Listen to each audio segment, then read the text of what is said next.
On the surface, it looked like a fairy tale that had finally found its ending. Marissa Grant had lived in the small town of Pine Ridge, Georgia, for nearly all her 39 years. People knew her as the steady, kind-hearted woman who managed prescriptions at the corner pharmacy. She had that warm smile that made neighbors feel comfortable, and an easy laugh that suggested she had found her peace with life, even if she was still unmarried well into her late 30s. That changed when Derek Coleman walked into town. Derek was the kind of man who turned heads the moment he stepped into a room. He was tall, broad-shouldered, with just enough silver at his temples to make him look distinguished rather than old. He spoke with confidence, carried himself like a man who had nothing to prove, and drove a polished black SUV that glistened under the Georgia sun. He was in real estate, at least, that's what people were told, and he carried the kind of ambition that the locals admired. Marissa met him at a community fundraiser at the Baptist church. She was pouring sweet tea when Derek came over, introduced himself, and within minutes had her laughing in a way she hadn't in years. To the townsfolk, it was almost immediate. The two of them were inseparable. Coffee dates turned into weekend trips, then long Sunday walks where Derek would hold her hand and kiss her forehead in public. For a woman who had spent years convincing herself she might never find lasting love, Marissa felt like God had finally answered her prayers. By the following year, they were married in that same church where they first met. The sanctuary was full, the air thick with perfume and flowers, and when Derek leaned in to kiss his bride, the room erupted in applause. Neighbors whispered to one another, "She finally found her prince." From the outside, their life together looked like a picture from a Hallmark card. Derek carried groceries for older neighbors, tipped big at the local diner, and always placed a hand on Marissa's lower back as though to remind her, and everyone else, that she was cherished. At barbecues and block parties, he charmed people with his stories and his grin. He was, as one neighbor said later, the kind of man you'd never suspect of hiding anything. But behind closed doors, there were cracks. Marissa sometimes noticed the way Derek would brush off intimacy, claiming exhaustion from work or stress from clients. At first, she chalked it up to middle age and the natural ebb and flow of marriage. Still, it nagged at her. She wanted more closeness, more connection, but she kept her doubts quiet. Her best friend, Yvette, noticed. One evening, over a glass of wine, Yvette leaned in and asked, "You ever wonder if something's off with him?" Marissa smiled weakly, swirling her glass. "He's just private. He's been through things he doesn't talk about. But he loves me. I can feel it." Yvette arched a brow. "Love's good, Marissa. But love doesn't hide forever." Still, Marissa brushed it aside. She had spent so many years waiting, hoping, praying for a husband that she refused to let shadows ruin what seemed to be light. Derek gave her roses on anniversaries, left sticky notes on the fridge that said "I love you more than you know," and looked at her during church as if she were the only woman in the room. If he was hiding something, she told herself, it couldn't possibly be anything that would destroy them. The town believed in their love story, and Marissa believed in it too. What she didn't know, what no one could have guessed, was that the fairy tale was built on a secret so explosive it would shatter not only her marriage, but her entire world. A secret that would end with 2 gunshots echoing through a quiet Georgia night. The honeymoon glow faded faster than Marissa ever expected. At first, she blamed herself. Every marriage had an adjustment period, she told her friends, and surely she and Derek were no different. They had both lived alone for so long, with their own rhythms, their own habits. It would take time to find balance. But what unsettled her was not the small arguments about dishes in the sink or who forgot to lock the back door. It was the quiet distance in their bedroom, the way Derek seemed to retreat whenever she leaned closer. He was affectionate in public, always kissing her cheek at church, sliding an arm around her waist at dinner parties, whispering little compliments when neighbors were around. But behind closed doors, he became a man of excuses. "I'm exhausted tonight, babe. That client wore me out." "Not tonight, sweetheart. I've got an early meeting." Sometimes he would kiss her forehead, roll over, and fall into a sleep so heavy it felt almost practiced. At first, Marissa swallowed the disappointment. She knew marriages weren't just about sex. But over time, the absence of intimacy began to gnaw at her confidence. She stood in the bathroom mirror, staring at her body, wondering if she was no longer attractive enough. She joined a Zumba class, cut her hair into a sharper style, bought perfume she couldn't quite afford. None of it changed a thing.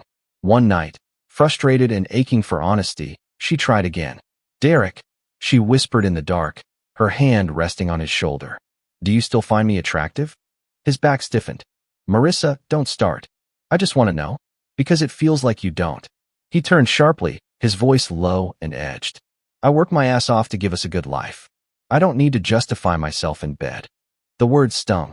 She rolled away, tears burning her eyes. The next morning, he acted as though nothing had happened. He kissed her cheek, poured her coffee, and asked if she wanted to go shopping in Atlanta that weekend. His charm returned, smooth as glass, leaving her wondering if she had imagined the anger the night before. But it wasn't just her imagination. There was a wall between them, one she couldn't name, one he refused to acknowledge. Her friend Yvette noticed the strain long before anyone else dared to mention it. One afternoon, while they sat on the back porch drinking sweet tea, Yvette tilted her head and asked, "You're happy, right?" Marissa forced a smile. "Of course. You don't sound like it." Marissa hesitated. The words hung in her throat, heavy and bitter. Finally, she whispered, "It's like he's there, but not there. You know." Yvette frowned. "Married but lonely. That's the worst kind." Marissa stared down at her glass. "I just keep thinking maybe I'm not enough. Maybe he regrets marrying me." "Girl, stop." Yvette's tone sharpened. "If he's got a problem, it's his. Don't carry that weight." But Marissa did carry it. Quietly. Constantly. Each time Derek brushed her off. Each time he gave her another excuse. The doubt inside her deepened. Holidays came and went. On Christmas morning, Derek surprised her with a diamond bracelet. She smiled for the photos, hugging him tightly, but inside she felt hollow. He knew how to dazzle her with gifts, with gestures that looked perfect from the outside. But jewelry couldn't warm a bed. Roses couldn't erase the sting of rejection. Sometimes she lay awake, staring at the ceiling, wondering if he had another woman. She even drove past his office once, late at night, just to see if his car was there. It was. But instead of relief, she felt only confusion. If there wasn't someone else, then what? The silence became its own torment. Things came to a head one rainy Tuesday night. She had cooked his favorite meal, roast chicken, collard greens, cornbread. She set the table with candles, hoping to spark something, anything. Derek came home late, kissed her cheek, and mumbled, "Smells good." But as soon as dinner was over, he reached for his phone, scrolling through emails like she wasn't even there. Marissa slammed her fork down. "Do you even want to be married to me?" His eyes flicked up, startled. "What kind of question is that?" "A real one," she shot back, her voice trembling. "Because right now, it feels like I'm just a roommate who cooks your meals and washes your clothes." He sighed, pinching the bridge of his nose. "Marissa, you're overreacting." "No, Derek. I'm starving. Starving for the man I thought I married. You give me everything except the one thing a wife needs." The silence that followed was suffocating. He finally muttered, "I love you. Isn't that enough?" Her heart cracked at those words. For the first time, she wondered if she had married a stranger. From the outside, Pine Ridge still believed in their fairy tale. Neighbors saw the roses, the trips, the luxury SUV. They saw the smiles at church. They didn't see the nights when Marissa cried into her pillow or the way she hugged herself in the kitchen just to feel held. Behind closed doors, love wasn't enough. The invisible wall between husband and wife was growing taller, stronger, and colder by the day. And soon, that wall would come crashing down, revealing a truth so shocking it would destroy everything she thought she knew. The storm had broken earlier that evening. Rain hammered the tin roof, thunder cracked in the distance, and the small Georgia town seemed swallowed in darkness. Inside the Coleman house, candles flickered on the mantel as if they were trying to hold back the storm. Marissa had made a decision that night. She would not let the wall between them suffocate her anymore. For days, maybe even weeks, she had felt a tension building in her chest, a mixture of anger and desperation. Tonight, she told herself, she would fight for her marriage. She poured a glass of red wine, let it breathe on the nightstand, and put on the silk robe Derek had bought her for their first anniversary. The robe had hung in the closet for years, almost untouched, its fabric a reminder of promises never kept. Tonight, she was determined to change that.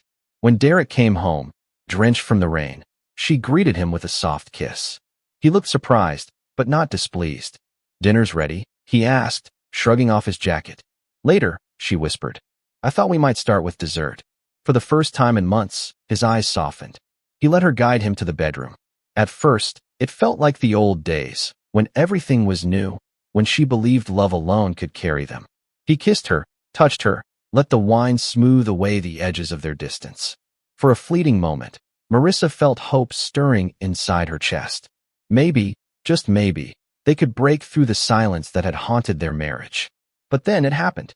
It was subtle at first, her hand brushing lower, her body pressing closer, and then the realization struck her like lightning. What she touched wasn't flesh. It was cold, unnatural. Silicone. Her breath caught in her throat. She pulled back sharply, her eyes wide in disbelief. Derek, she whispered, her voice trembling. What is this? He froze. His face drained of color, eyes darting like a trapped animal. Marissa. She scrambled back, clutching her robe around her as if to shield herself from the truth. No, don't you dare. Don't you dare lie to me right now. He sat there, chest heaving, silence stretching like a noose around them both. Finally, his voice broke, low and raw. It's not what you think. Her laugh was sharp, bitter, almost hysterical. Not what I think. For God's sake, Derek, I've been married to you for 3 years. Sleeping next to you, believing in you, loving you. And all this time, you've been hiding this. He reached for her, but she jerked away. Please, just listen. I didn't know how to tell you. I thought if you knew, you'd leave me. Tears blurred her vision. So instead you let me live in a lie? You let me think it was me, that I wasn't good enough? I spent nights crying myself to sleep, thinking I was the problem. Marissa, I love you, he insisted, his voice cracking. I didn't choose this. When I was younger, there was an accident. A surgery gone wrong. I lost what made me a man. The only way I could be close to you was with Silicone. She spat, her hands trembling. You married me without ever telling me? You stood in a church, looked me in the eye, and swore before God, while hiding this. His own tears fell then. He grabbed her wrist, desperate. I thought I was protecting you. I thought, maybe if I could just give you everything else, the house, the cars, the love, you'd never need to know. Her voice rose, raw and sharp, echoing through the storm. You didn't protect me, Derek. You humiliated me. You stole my choice. You made me a fool in front of everyone. The fight escalated. Years of silence exploded into rage. She hurled accusations. He begged for forgiveness. The thunder outside seemed to pound in rhythm with her heart. You don't get it, she sobbed. I gave you all of me. My body, my trust, my soul. And all along, you were just, she choked, unable to finish the sentence. I was scared, he shouted, his own anger surfacing now. Scared you'd walk out. Scared you'd look at me the way you are right now. Do you think I don't hate myself already? His words sliced through her fury, but they did nothing to soothe the betrayal coursing through her veins. She felt stripped, exposed, mocked by the very man she trusted most. For a long, unbearable silence, the only sound was the rain against the windows. Finally, she whispered, almost to herself, I don't even know who you are. Derek's shoulders sagged. I'm still the man who loves you. But to Marissa, that man was gone, replaced by a stranger with secrets buried in silicone and silence. Later, as the storm began to ease, Marissa sat alone at the edge of the bed, shaking. Her world had been torn apart in one night. The fairy tale had shattered, the invisible wall between them revealed not as distance, but as deception. She replayed every moment of their marriage, every excuse, every avoidance, every time she blamed herself. And now she knew the truth. The man she thought she had married was never real. And somewhere deep inside, she felt something breaking, a mix of grief, fury, and shame that would soon spiral into something far darker.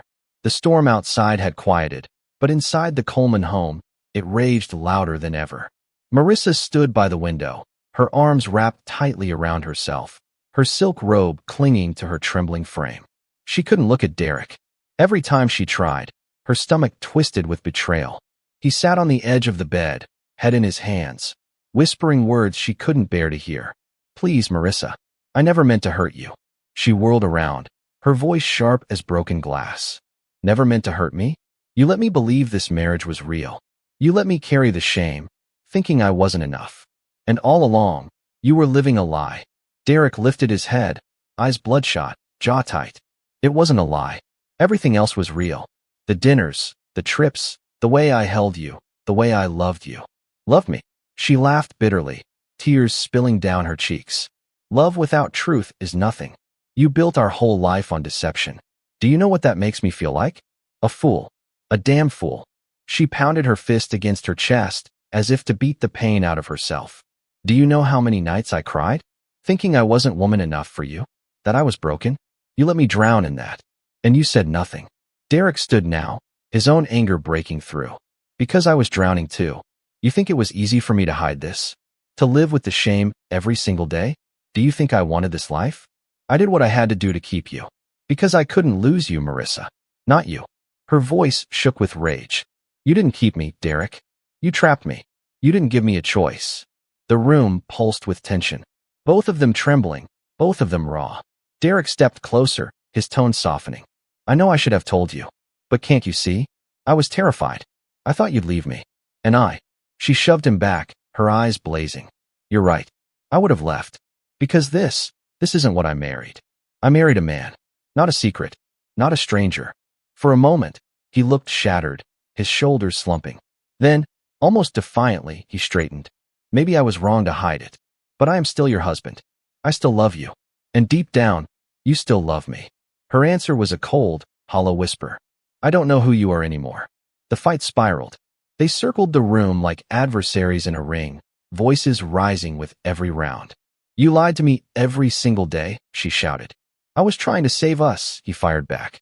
You stole my dignity. I gave you a life people dream about. The words cut deeper than any knife, leaving both of them bleeding in silence. Marissa finally broke down, sinking into the chair by the dresser, her sobs shaking her shoulders. Do you know what it's like to feel invisible in your own marriage? To beg for touch, for closeness, and get nothing but excuses? And all along, the truth was sitting here, waiting to destroy me. Derek knelt in front of her, his hands reaching for hers. Marissa, I'm begging you. Don't let this end us. We can survive this. Please. But when his hands touched hers, she recoiled like she'd been burned. Don't touch me. You make my skin crawl. His face twisted, the desperation now edged with fury. I've given you everything. A house, a future, respect in this community. And you'd throw it away over this. She glared at him, voice low and seething. You didn't just lie to me, Derek. You stole my right to choose the truth. That's unforgivable. Silence thickened again, heavy as the humid night air. The storm outside had passed, but inside the Coleman home, a new storm was gathering, one that would not end with rain. Derek slammed his fist against the dresser, startling her. I can't lose you, Marissa. I won't. Something inside her snapped. She jumped to her feet, her face pale but determined. You already lost me. The night you decided to lie instead of trust me, that's when you lost me. They stared at each other, breathing hard. Two people who had once promised forever but now stood on opposite sides of a canyon carved by secrets. And somewhere in that silence, the weight of betrayal, anger, and humiliation began to twist into something darker, something that would soon erupt with deadly consequences. Marissa turned away, her voice a whisper drowned in heartbreak. I don't even know if I can look at you tomorrow. I don't know if I'll ever be able to look at you again. Behind her, Derek's voice cracked like a whip. You don't mean that. But she did. And that night, in the quiet that followed the storm, their marriage finally shattered. Not with papers, not with goodbye words, but with a rage that would soon lead to two deafening gunshots echoing into the dark. The house was too quiet. The storm outside had passed, but inside, the silence felt electric, heavy with words that could never be taken back. Marissa paced the floor, her robe brushing against her ankles, her hands trembling so badly she pressed them to her chest just to keep them still. Derek sat on the bed, hunched forward, staring at the floor like a man waiting for a sentence to be handed down. Every second stretched thin, vibrating with anger, fear, and betrayal. Finally, Marissa's voice broke the silence, sharp and brittle. You've destroyed everything. Derek lifted his head slowly, his eyes dark. I destroyed nothing. I gave us a life people envy. She let out a bitter laugh, her throat tight. You gave me a lie wrapped in a bow. That's all. He stood then, Towering over her, his jaw set. You think you can just walk away? After everything we built? Built, she spat. We didn't build anything, Derek. You constructed a prison out of lies, and you locked me inside. Her words sliced through the air. His face twisted with a mixture of hurt and rage. Don't you dare call our life a prison. But to Marissa, it was exactly that. And in that moment, something inside her snapped. She turned sharply, yanked open the dresser drawer, and pulled out the handgun they kept for protection. Her fingers shook as she gripped the cold metal, the weight of it suddenly real in her hand. Put that down, Marissa, Derek said, his voice low but firm. He stepped forward, his hands raised. Don't do this. Don't come closer, she shouted, the barrel trembling as she pointed it at him. I don't even know who you are anymore. His eyes locked on hers, unflinching. I'm your husband. I'm the man who loves you. That hasn't changed. Her tears blurred her vision. Everything has changed. He took another step, his voice rising now. You're not thinking clearly. You're letting anger talk. Put the gun down before something happens we can't take back. But the truth was, something had already happened that couldn't be undone. Marissa's chest heaved. You should have trusted me, Derek. You should have given me the truth, not this performance. He lunged, trying to grab the gun. And then, bang. The first shot ripped through the room, echoing off the walls. Derek staggered back, his hand clutching his side, eyes wide with shock. Marissa, he gasped, his voice breaking. Her own scream filled the silence, raw and piercing. Oh God! But before she could lower the gun, before reason could claw its way back through the storm of betrayal, another movement, another lunge. Bang! The second shot exploded in the air. Derek crumpled to the floor, his body sprawling across the carpet, blood spreading like a dark shadow beneath him. The smell of gunpowder hung heavy, mixing with the faint scent of candle wax and rain drifting in from the cracked window. Marissa stood frozen, the gun shaking violently in her hands. Her ears rang, her heartbeat thundered, and for a long moment, she couldn't breathe. She dropped the gun to the floor. The clatter echoed like judgment. Derek, she whispered, stumbling forward, dropping to her knees beside him. His eyes fluttered, lips trembling with words she couldn't make out. Then, stillness. Her sobs filled the room, louder than the storm outside had ever been. Neighbors later said they heard the shots. Some thought it was leftover thunder. Others knew immediately something was wrong. Lights flicked on up and down the street, and within minutes, sirens wailed in the distance, growing louder, closing in. When the police burst through the front door, they found Marissa on the floor, clutching Derek's lifeless body, her silk robe stained with blood. The gun lay beside her, useless now. She didn't fight. She didn't run. She just looked up at them with hollow eyes and whispered the same words over and over. He lied to me. He lied to me. He lied to me. That night, the quiet town of Pine Ridge learned that fairy tales could end with gunfire.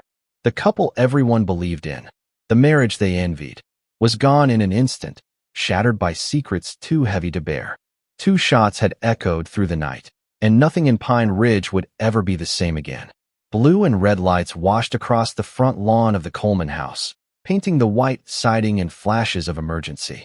Rainwater glistened on the pavement, reflecting the chaos.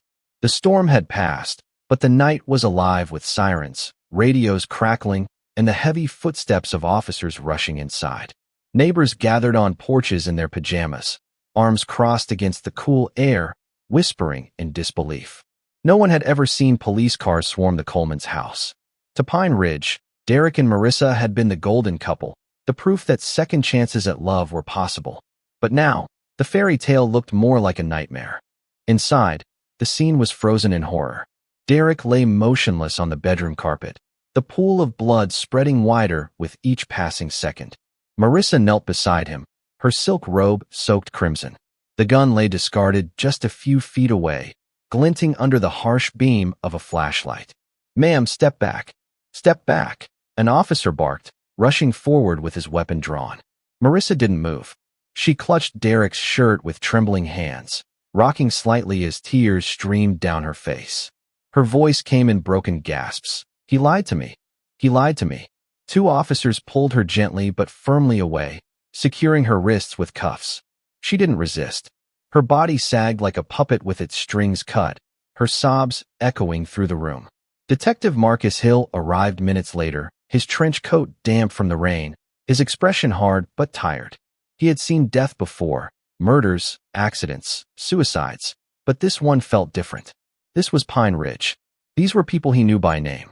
He crouched beside Derek's body, his trained eyes scanning the scene. One gun, two casings, a close-range entry wound.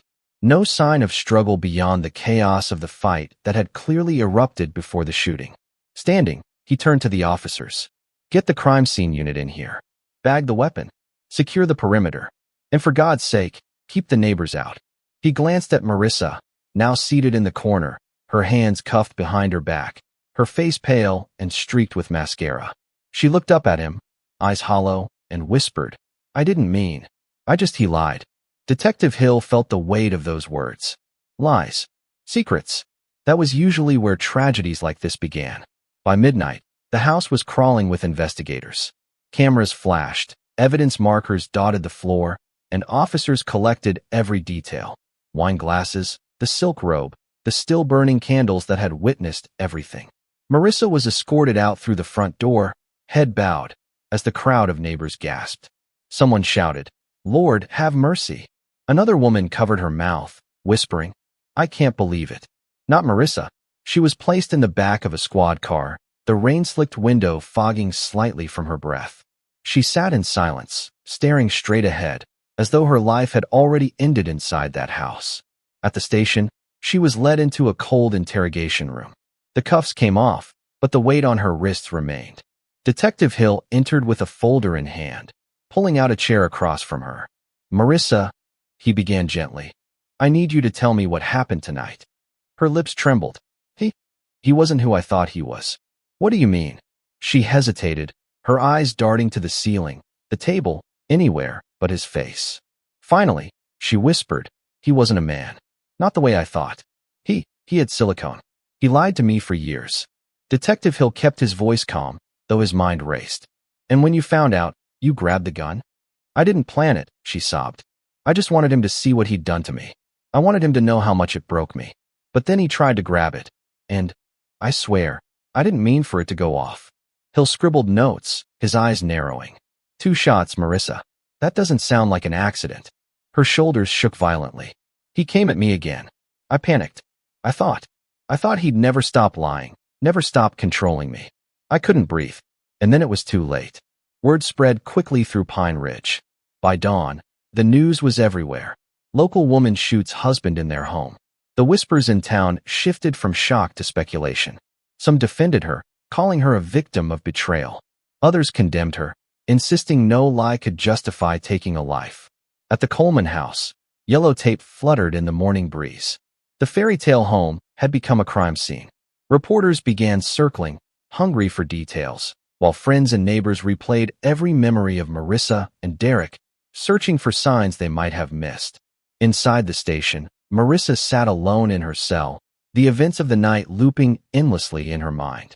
The thunder of gunshots, the look on Derek's face, the pool of blood, images she would never escape. When a guard slid a tray of breakfast through the slot, she didn't touch it. She simply pressed her hands to her temples, whispering the same phrase again and again, as though repetition could rewrite reality. He lied to me. He lied to me. He lied to me. That night had ended Derek's life.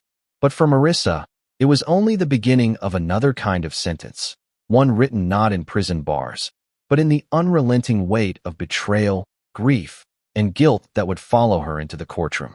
The perfect marriage of Pine Ridge was over, and the town that once believed in their love now had a front-row seat to its tragic unraveling. The trial of Marissa Grant was unlike anything Pine Ridge had ever seen. By the time jury selection began, the case had already become the talk of Georgia. Local papers splashed her photo across front pages, the headlines screaming betrayal and murder.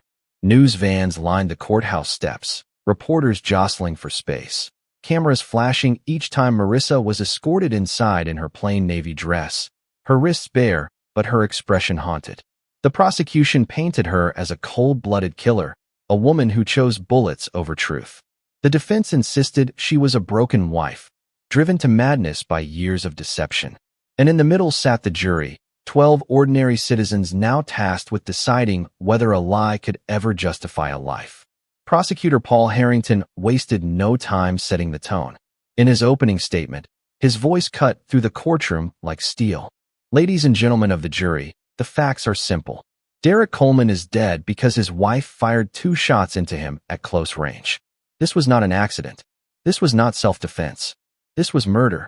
Betrayal does not excuse execution. He turned, pointing directly at Marissa as she sat beside her attorney, Caroline Mitchell. She could have walked away. She could have sought a divorce, counseling, anything. But instead, she chose violence. And tonight, a man is in the ground because of it.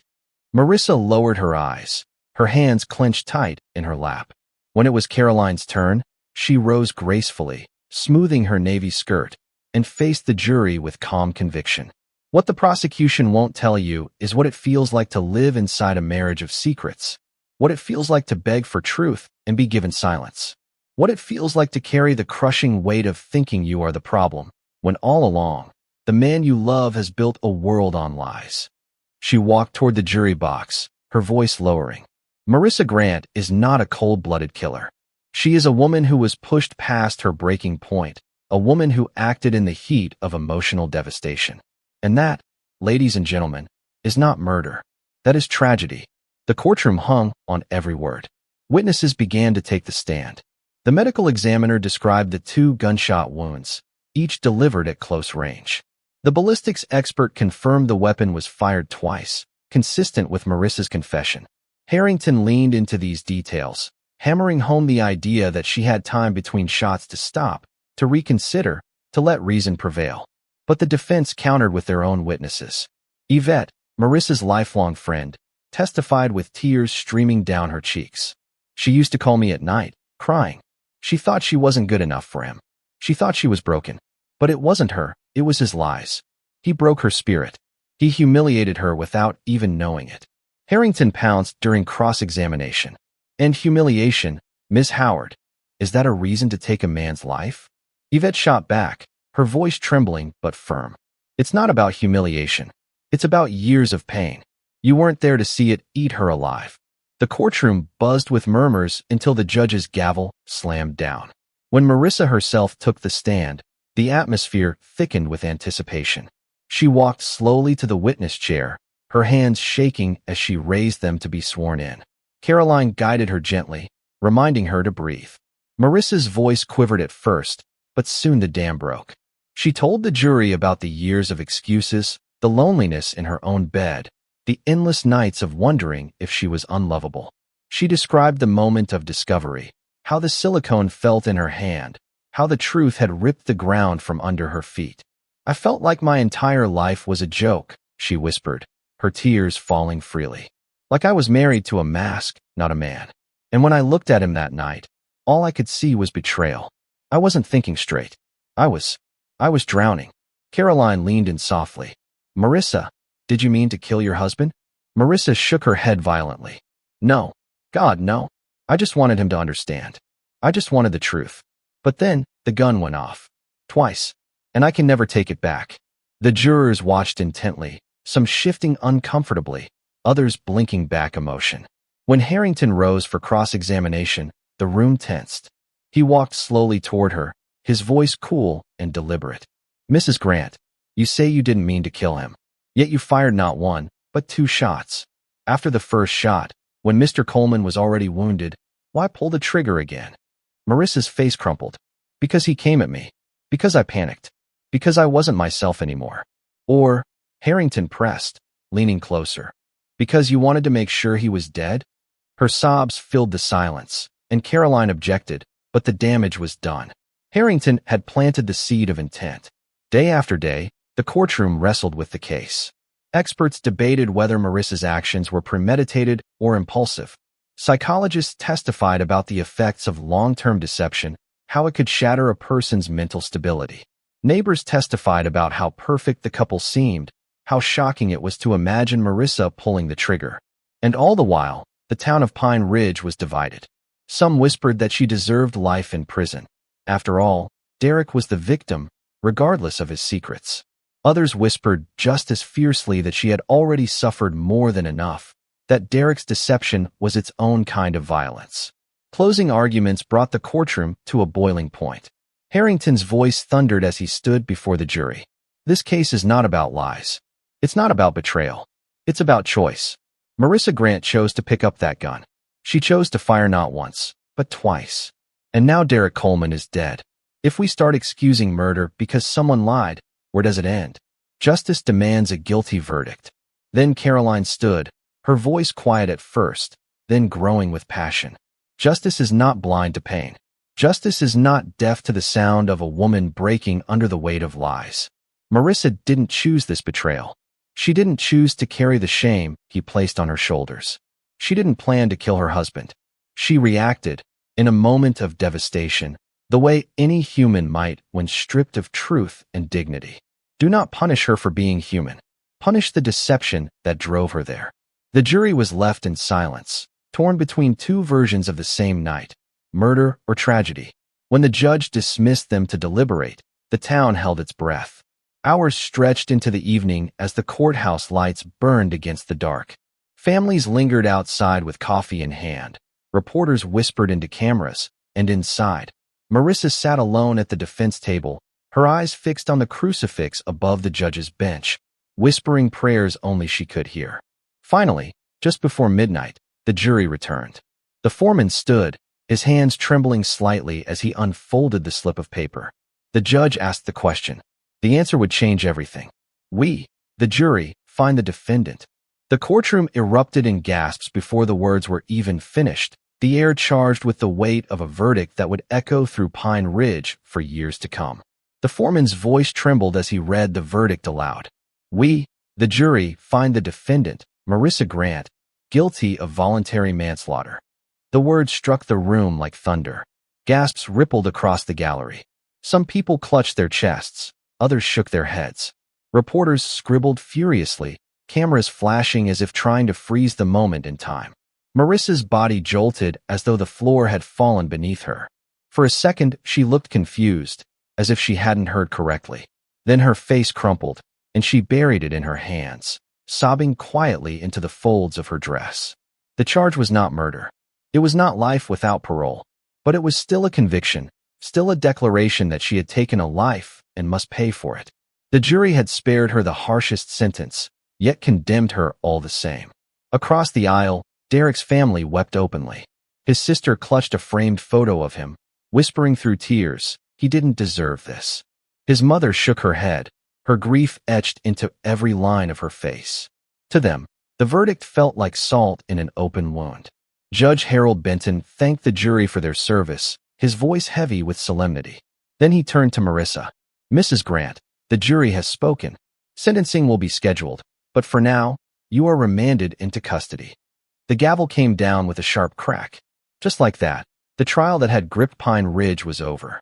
Marissa's attorney, Caroline Mitchell, placed a steadying hand on her shoulder as deputies moved in. It's not the worst outcome, Caroline whispered softly, though her eyes betrayed the sadness she carried for her client.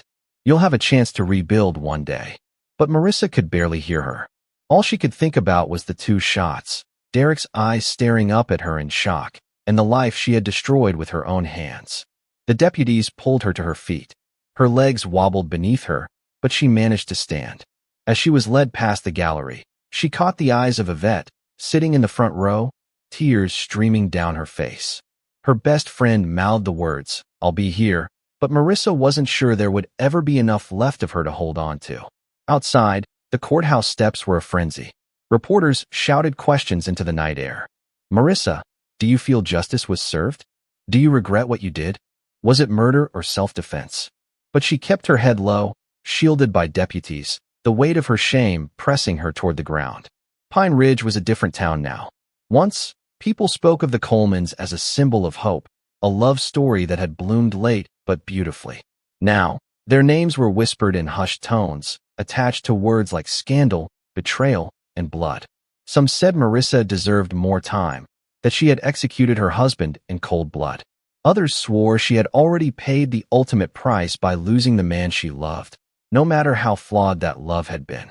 Divisions cut through friendships, church congregations, even families. People argued in diners and gas stations, debating whether justice had truly been done.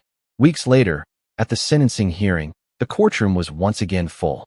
Marissa wore the same plain navy dress, though it now hung looser on her frame, her cheeks hollowed by sleepless nights in a cell.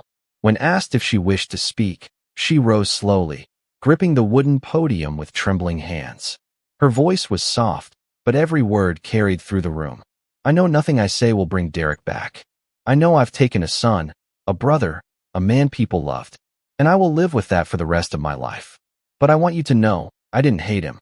I never hated him. I loved him so much that the lies broke me in ways I can't even explain. I wish I had walked away. I wish I had left the gun in the drawer. I will regret that night until my last breath. The courtroom was silent except for her tears.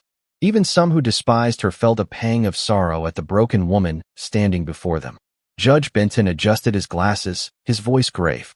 Mrs. Grant, deception in marriage is painful, but deception does not justify death. That said, the jury has determined this was not premeditated murder, but manslaughter in the heat of passion. I hereby sentence you to 15 years in prison, with eligibility for parole after 10. The sound of the gavel sealed her fate. Marissa closed her eyes as if bracing against a blow. 15 years. 10, if she was lucky. By the time she left prison, her 40s would be gone, her life irrevocably changed. As deputies escorted her away, she looked back once more at the gallery. Yvette stood, tears streaking her face, her hand pressed to her heart. Derek's family turned their heads, refusing to meet her gaze. And then she was gone. In the months that followed, Pine Ridge slowly returned to its routines, but the wound lingered. The Coleman house sat empty, its windows dark, a silent reminder of what had happened there. The whispers never fully stopped, at church potlucks, at the grocery store, on quiet front porches late at night. Everyone had an opinion, and no two were the same. For Marissa, prison became a place not just of confinement, but of endless reflection. Each night, she lay on the thin cot, hearing the echo of those 2 shots in her mind, feeling the weight of the gun in her hand. She replayed every moment, every word she had screamed, every tear she had shed. And always, she returned to the same question. What if she had walked away? The truth was, there would never be an answer. The lie that Derek carried had ended both of their lives, his in blood, hers in the silence of a cell. And so the story of Derek and Marissa Coleman became a cautionary tale, told in Pine Ridge for years to come. A reminder that even the most beautiful love stories can collapse under the weight of secrets, and that sometimes, the truth revealed too late can kill just as surely as any gun. The years that followed blurred into one long, unending night for Marissa Grant. Prison had a way of freezing time, trapping people in their worst mistakes. Days bled into each other, gray walls, metal doors, the shuffle of footsteps down narrow halls.